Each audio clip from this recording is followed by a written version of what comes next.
The celebrations continue when you have to look at Gukesh. Ever since December 12th till now, he has been the center of attention for everybody. 18-year-old capping off a gold in 2024, winning the candidates double Olympic gold and also the World Chess Championships. Now, Gukesh has his sights set on 2025. There was an event that was held in Bangalore that was organized by Vishy Anand Chess Academy. There were people who had come from various streams. There was also Samay Raina, the stand-up comedian, and the one who is heading India's Got Latent, that show. He was there. He was having a good interaction with Gukesh. There was also Vishy Anand. 15th and 18th World Chess Champion were there at that stage, and it was a grand occasion. On that, Gukesh made his goals, priorities, and expectations clear. And even Vishy Anand highlighted how this year could be the start of something special in Indian chess also. Because Gukesh had pointed out, 2025 will offer a very tough challenge. A lot of new and interesting tournaments are coming up. The World Championship was in the past. I'm very happy about it and all the awards and the receptions. Now, Gukesh is going to participate in the Tata Steel tournament in Wijk that will begin from January 17th. Then, as I had mentioned, he's also going to be part of the freestyle chess tour, one of the events that will be held in Wiesenhaus, that he'll be part of, where Magnus Carlsen and Vishy Anand are also part of. Then he will play the Norway Open, which will be a big test because it's Carlsen's domain. So that is why Gukesh has a good calendar in 2025. He can take 2025 a bit easy because in 2026 he will know who will his championship contender be.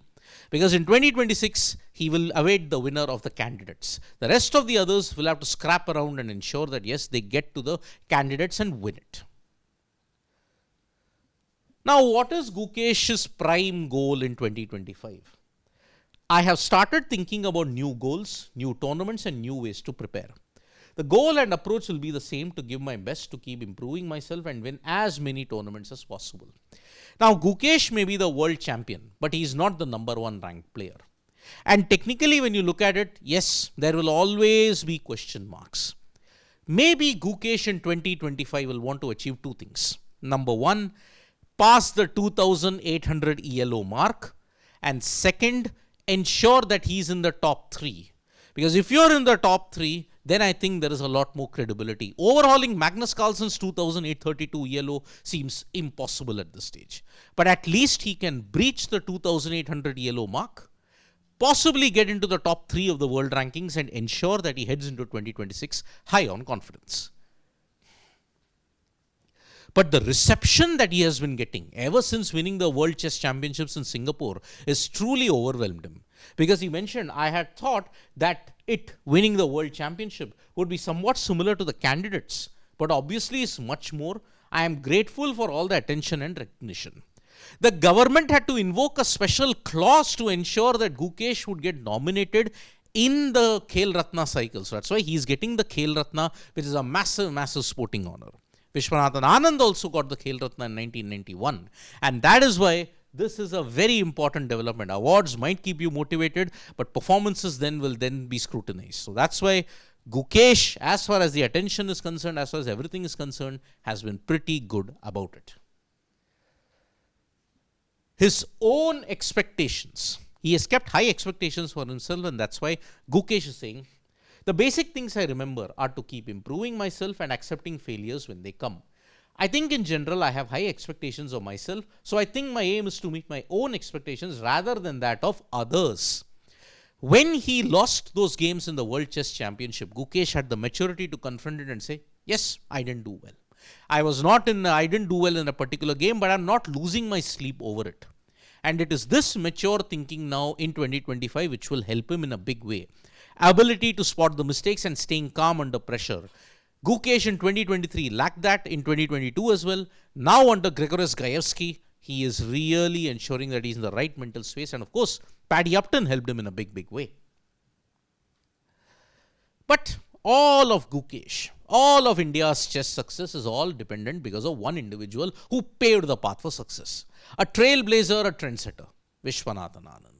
Viswanathan Anand was also there, and he highlighted the basic points of Gukesh's win as to how important this is for Indian chess. He mentioned, I think it brings back the spotlight to chess. It's possible that in every single tournament, there is some Indian playing that you can look forward to watching. Now we have regular broadcasts and everything. I mean, look at the way how chess streamers capitalized on the World Chess Championship. I mean, the internet was a buzz. Whatever streaming sites you look at it, take, FIDE, ChessBase, everybody, Chess24, Chesscom, everybody grabbed in the opportunity and ensured chess was made accessible to the masses. And that is why now Viswanathan Anand is spot on when he states that yes, in most tournaments, an Indian will play. Grad Swiss, you may see some Indians play. World Cup, you'll see Indians play. Norway Open, then your Tata Steel tournament in Wijk. Everything else will be there. And that's why India's presence could enhance chess in a big way. He has pointed out the basic thing that why Gukesh's win is so important. He mentioned, people are interested to see if there will be Indians playing in a tournament. So there is a lot of excitement at all stages. The second effect, which is maybe even more profound, is that young players will be inspired to take up the game. This last quote is very important. Because when you look at the legacy battle, why were the Soviets so good?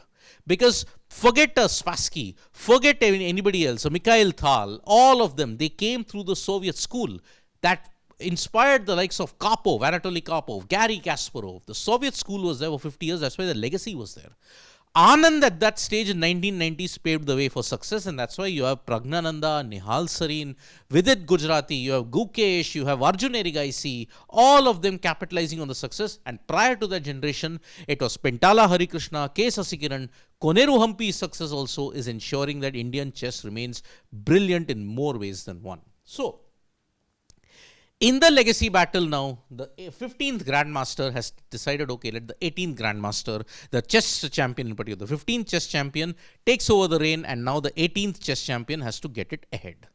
Gukesh in 2025 will not be under the scanner so much as he was in 2024, but yes, he will have to perform in tournaments so that his form doesn't dip. He has to take caution from what happened with Ding Lijian. He didn't play much, and then his form dipped. Mentally, he was down, and because of that, he lost the World Chess Championship.